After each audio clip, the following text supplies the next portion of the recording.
Hey, this is Trey Smith, the guy that committed the television pastor's safe robbery in 1999, ran to Mexico, and then wrote the book Thieves about it. Welcome to Answers in a Nutshell.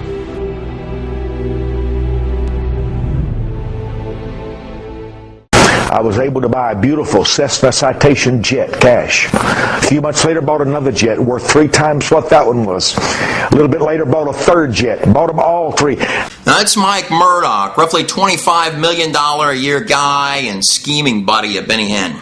I want to love and be loved.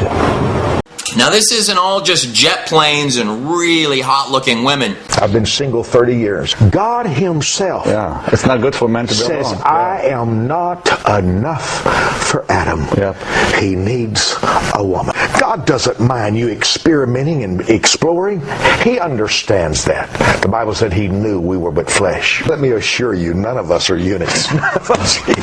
This is a look at what his home looks like. Now, this is the exact spot on the mansion property where I smashed a Cadillac through Mike Murdoch's gate in 1999. I want you to become a faith partner. This is 12 months. 12 months. I'm not talking about just sending a little extra check.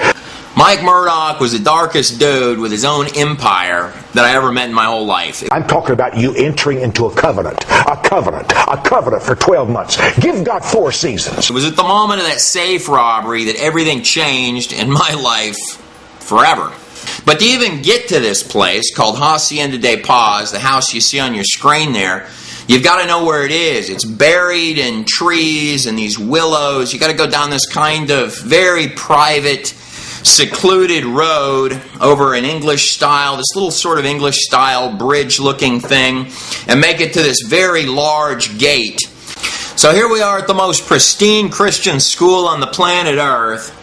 The days start blending with nights because of all the nightclubs and sometimes enough narcotics to kill a horse.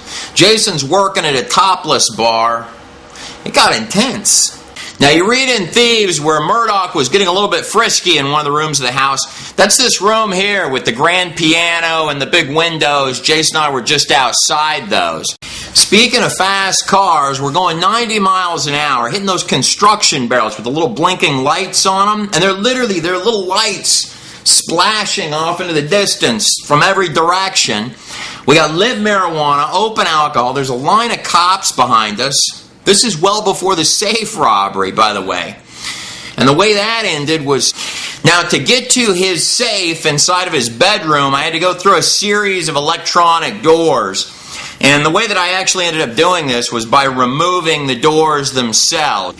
Now, whereas the records may indicate that a lot of this money is coming from elderly women, your grandmothers. You call us right now. Don't delay. Delayed obedience is rebellion. Delayed obedience is rebellion. Get off the sofa. Get off the recliner. Do it now. Do it now. I'm quoting a private conversation with Mike Murdoch when I say, even if God doesn't bless them, the government will. So, in a sense, I guess everybody pays for the jet planes, mansions, ministry Corvettes, and all those things. But they have played a good game. Nobody can take that away from them. So that was my best friend's old bedroom with the spa in the center of the room. Now, I'm guessing this is what Mike's bedroom looks like now. Well, nobody could argue that he doesn't treat himself well. Now, this is the back of the Mike Murdoch mansion you see here. Now, behind all of the gazebos and water stuff and adobe things you see there, he's got sort of his own private zoo. In fact, at one point he had his own pet lion. Mike, I got to give it to you. That trick with the contents of the safe was really clever, man. I was in the middle of the desert screaming about that. I wrote a little song for you. How dumb thou art. How dumb thou art. Now, he said that song's a joke, but I kind of think he means it. It took everything I know to get money. It took every hour of my life to create money. To be honest, the whole story is kind of like boiling a frog. It starts out sort of innocent and then really quickly is just getting intense and intense and more intense and intense upon intense. And then, after the safe robbery, when I'm on the run from a television pastor in Mexico, it really kicks into high octane. Sometimes I would just stop and say to myself, there's not a lot of really great ways for any of this to end. Crazy as it seems, though, it did all end well. I promise.